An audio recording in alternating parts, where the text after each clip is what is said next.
Justin. I need help recording intros. Walking! Ow! Walking! Walking! Walking! Walking! Walking! Walking! Walking! The camera I used was in the wrong format and looked crappy, and I'm not reshooting it.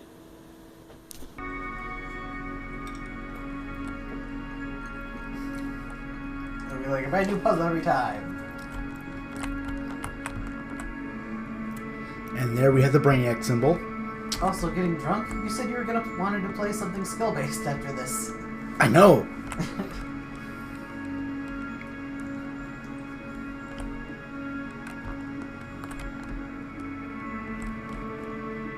So that seems to be it, right? You walk down a corridor, you solve a puzzle, you get to the end. Simple enough. Alright, now I'm going to modify the game again, so that when you press enter, it'll remove all of the walls from this room. Press that jar to remove all the walls from this room. Holy shit.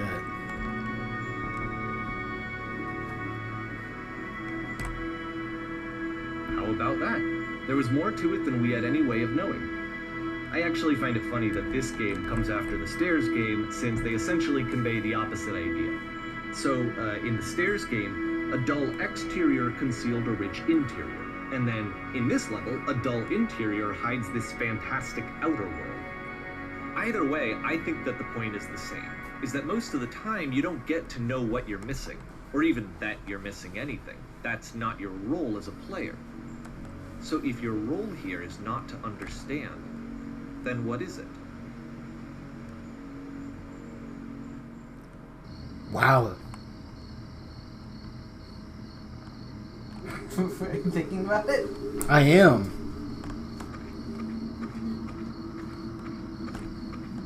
You are now exiting.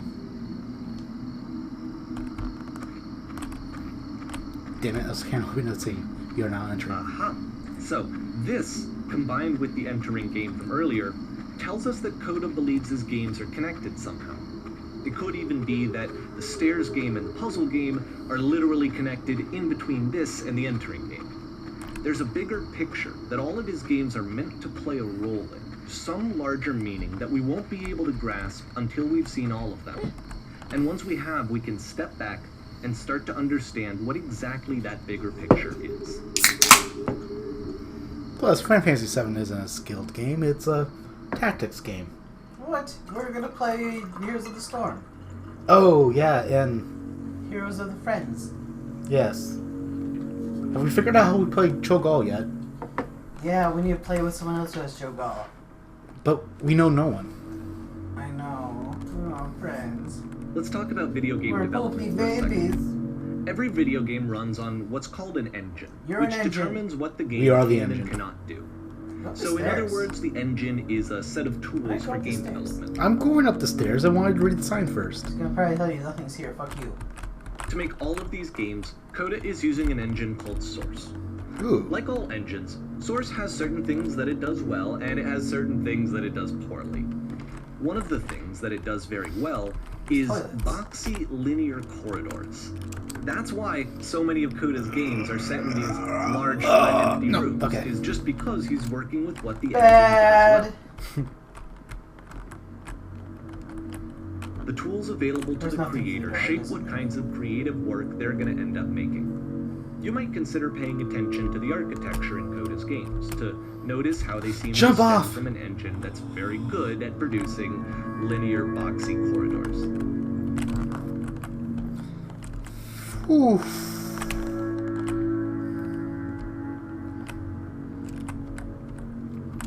I can do this.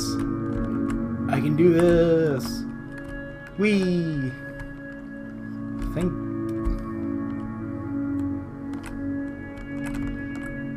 Oh, that. Give me some falling damage, and I would love to jump off or jump all that stuff. Oop. Down the hall. Oh. Oh, it's invisible glass.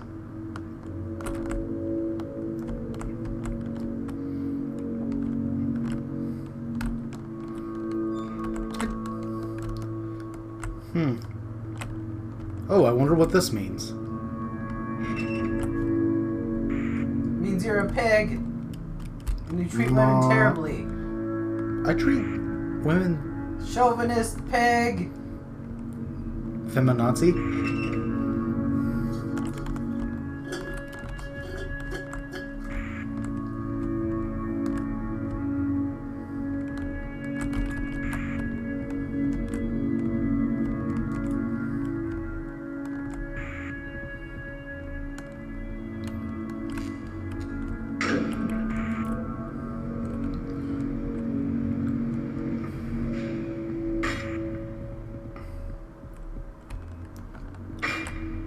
This prison, funny enough, in Coda's original design, the doors stayed shut for a full hour before letting you go. If you don't mind, I think we're gonna skip that. This is something that he and I used to argue about a lot. You know, whether a game ought to actually be playable, whether it means anything if no one can get through it. And I would always defend that, you know, all this work goes into the game, why not make it playable and accessible? And so we just got into heated arguments over it, and there was one time that after one of these conversations, he went home, and a day or two later, he sent me a zip file entitled Playable Games that was full of hundreds of individual games, each of which was just an empty box that you walked around in and nothing else. Believe me, I played every single one of those just to find out if there was like a gag hidden somewhere. Man, this guy has so much time. There wasn't. Well, I know that these symbols probably have, or these three dots have nothing to do with anything, but I've been seeing them everywhere. So I'm assuming they're like a calling card or something? Maybe. I don't know, it could be. Story-wise, puzzle again. this guy didn't make this With the game. exact same Yeah. solution Someone else as the did. last time.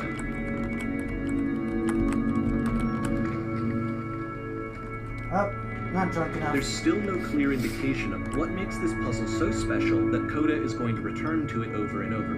It's a But good I puzzle. promise I'll share with you my interpretation very shortly. You're only ready to quit, like, right away. Huh?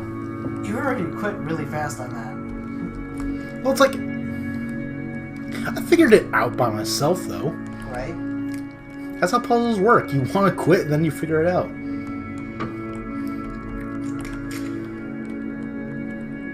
Here, Coda begins using a kind of dialogue system that he fashioned out of the engine's chat capabilities. Use the 1, 2, 3 buttons on your keyboard to respond.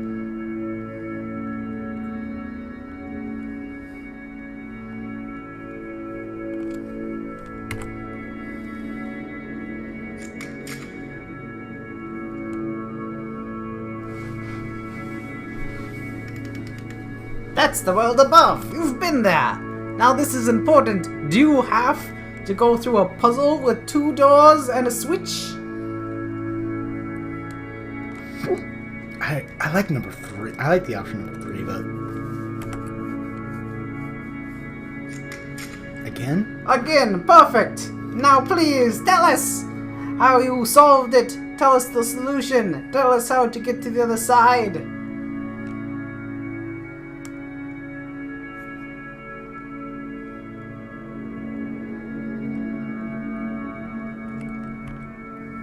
I don't remember how I solved it. I'm trying to remember, but I can't.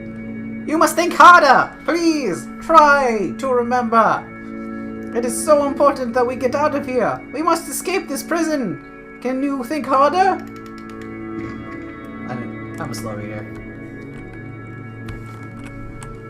Well, if you're just gonna... Yes! Well, if you're just gonna let me go and all... Listen!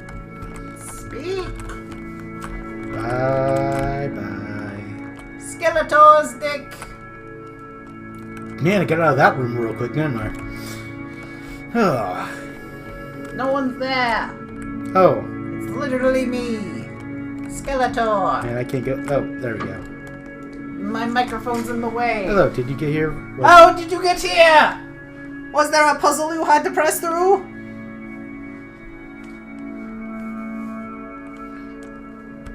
No, you... I've been here right here the whole entire time. I suggest you go and see the puzzle. Oh, it's puzzle. Sometime. It's not meant to be solved, but you can sit in the black space in the middle. Who are you? Just go hang out in there, that blackness for a bit. You may not like it at first, but it'll grow on you. No, I like the darkness though. Darkness is safety. Listen! No! Let me get up there so I can punch. Ooh, books. Books with nothing written on them, and invisible walls. This is a walking and apparently wafting your body upward simulator. Waft. And so we make one last descent down to the final floor of the level. Well, we pick our nose. It's just easy to do because we don't have a nose, because we're Skeletor. Skeletor! Listen! Megatron has fallen! Follow me to victory! It's a lamppost. Okay, I can't tell you quite why, but for some reason, Coda fixates on this lamppost. It's going to appear at the end of every single one of his games from here on out. I'll tell you what I think. That's not true.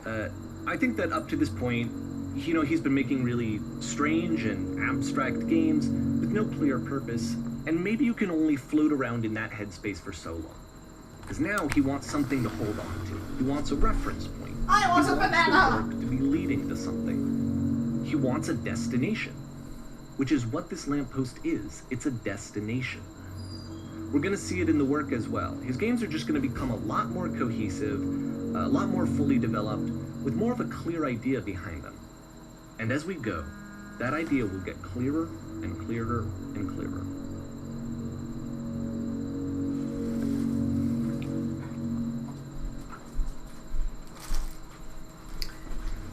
Hey, how can you tell that Skeletor is Jewish? Guess it. Plus you're missing text. Yeah, I know. Oh, all the notes you see are left. It said it's connected to the internet. Oh. Okay. How can you tell Skeletor is Jewish? Because he has the bone pick with Christmas? No. Because he doesn't have foreskin.